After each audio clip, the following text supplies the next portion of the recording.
Ladies and gentlemen, it's an honor for me to take part in this, we still can say, Jubilee SAHC conference. I still remind my first participation in 1995, also in Barcelona, of course, when an adventure with this meeting started. Today, I would like to give a short presentation on selected subjects connected with revitalization of different buildings, public and industrial ones, from the beginning and the middle of the 20th century, and in detail with concrete floors that were used in those objects. The presentation consists of introduction, short description of selected historical concrete floors, example of strengthening of old reinforced concrete slab floor in public service building which was converted into an apartment house, example of application of modern concrete floor in historic palace converted into public service building, and finally some remarks. Despite the war destruction and the passage of time in my city as well in many places of the southwestern part of Poland, one can still find historic buildings used for various purposes, for example residential, public and industrial ones, which were built in the late 90s or early 20th century. Due to their former function, some of those buildings required large functional areas and therefore the need to construct floor slabs having significant spans as well as sufficient bearing capacity. The best choice was then using reinforced concrete structural elements, despite the fact that there were years when concrete had its beginning in construction. On the following slides, I show some exemplary buildings. Here you can see the residential building before renovation and of course after a lot of years of destruction. And in this slide you can see the building after renovation. In these buildings they were used prefabricated reinforced concrete panels for floors. At this slide you can see two views of the market hall. The first one is a view from 1908 when it was constructed, and the second one is its front elevation in late 90s. In this building, reinforced concrete slabs were used. I will give some more details a little bit later.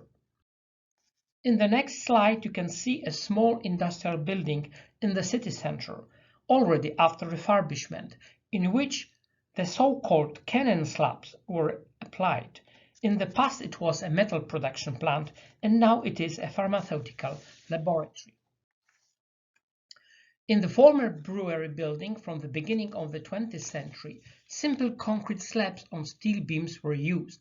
Currently, this building has been converted into shopping mall. And finally, the building of former bakery from 1905 with reinforced concrete slabs and frame roof structure is presented. Currently, it is being under reconstruction into center of student dormitory. In the recent years, in connection with the various activities carried out to adapt these facilities to new utility functions, building engineers often meet and get to know interesting structural solutions from that time, many of them made using reinforced concrete. In the course of assessment works aimed at diagnosis of the technical state of these historic structures, including their safety and the development of appropriate rehabilitation project, they are discovered different concrete elements as, for example, different types of monolithic slabs in industrial or public service buildings, or even complete skeletal structures of workshop or department malls. Combining construction history analysis with current diagnostic methods can give not only an understanding of the past design solutions and development of structural design and construction ideas, but also is essential for the adequate design of repair interventions. At the next slide, some examples of historic floors are presented. The first one is a so-called Monier slab solution. They were mainly used in the turn of 19th and 20th century, and the slab thickness was only 3 to 10 centimeters, and the reinforcement was made of smooth round bars with diameter of 6 millimeters. The second very ingenious idea was a single-span concrete floor with pretension reinforcement, as you can see here at the slide. The round bars of this reinforcement were pulled tight around the upper flanges of the beams or around anchor flat bars mounted in the masonry. The next slide is about a cannon plate floor, the most popular one, which was developed in 1897, and it was used in a lot of different industrial and public buildings.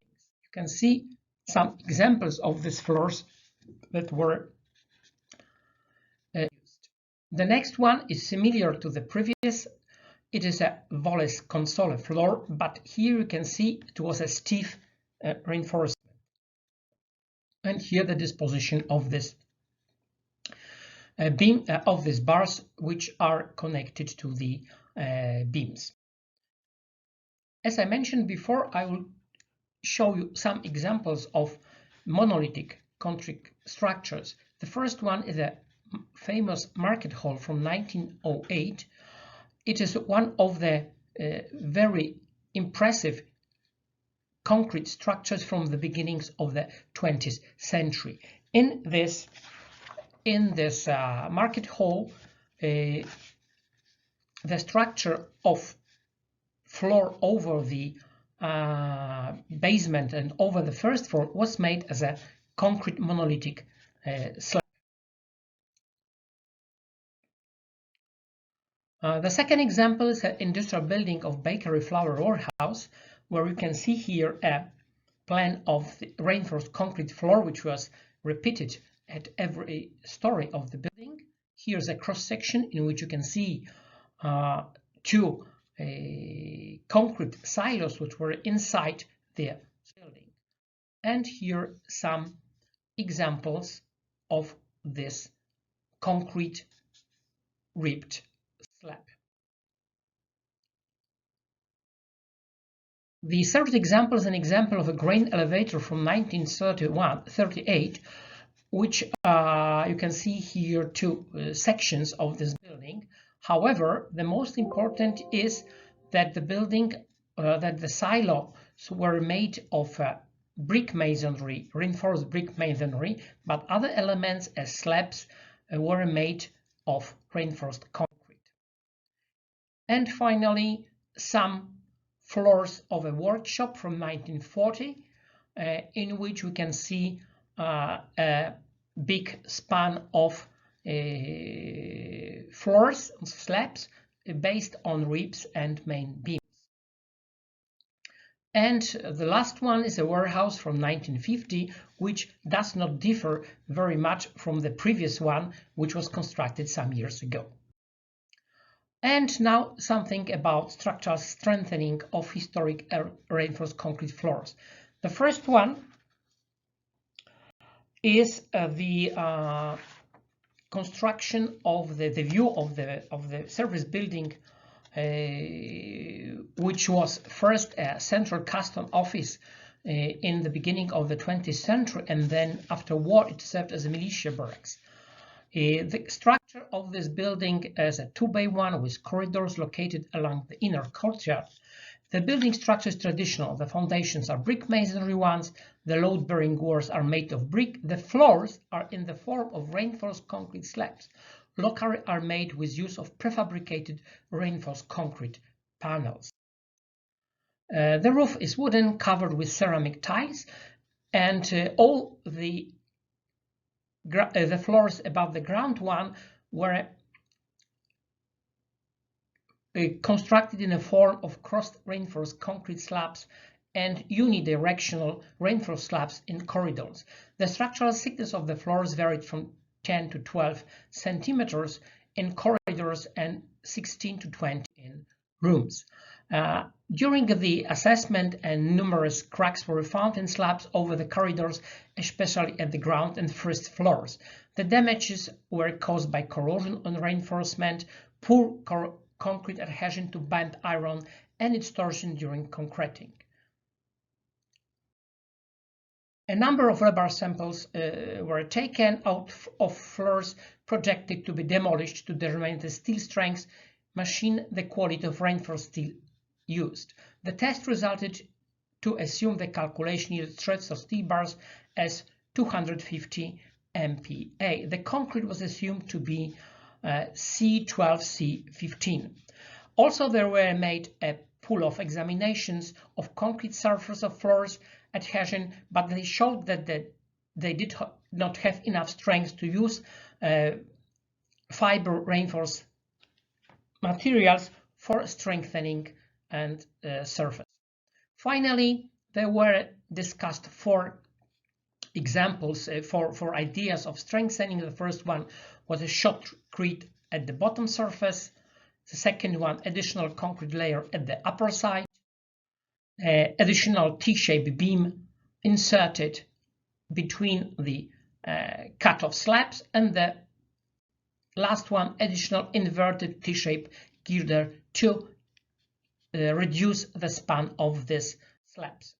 You can see here floor slab with cuttings in the bottom surface, temporarily structural support, cuttings from the upper surface, and final T-shaped reinforced concrete girder support.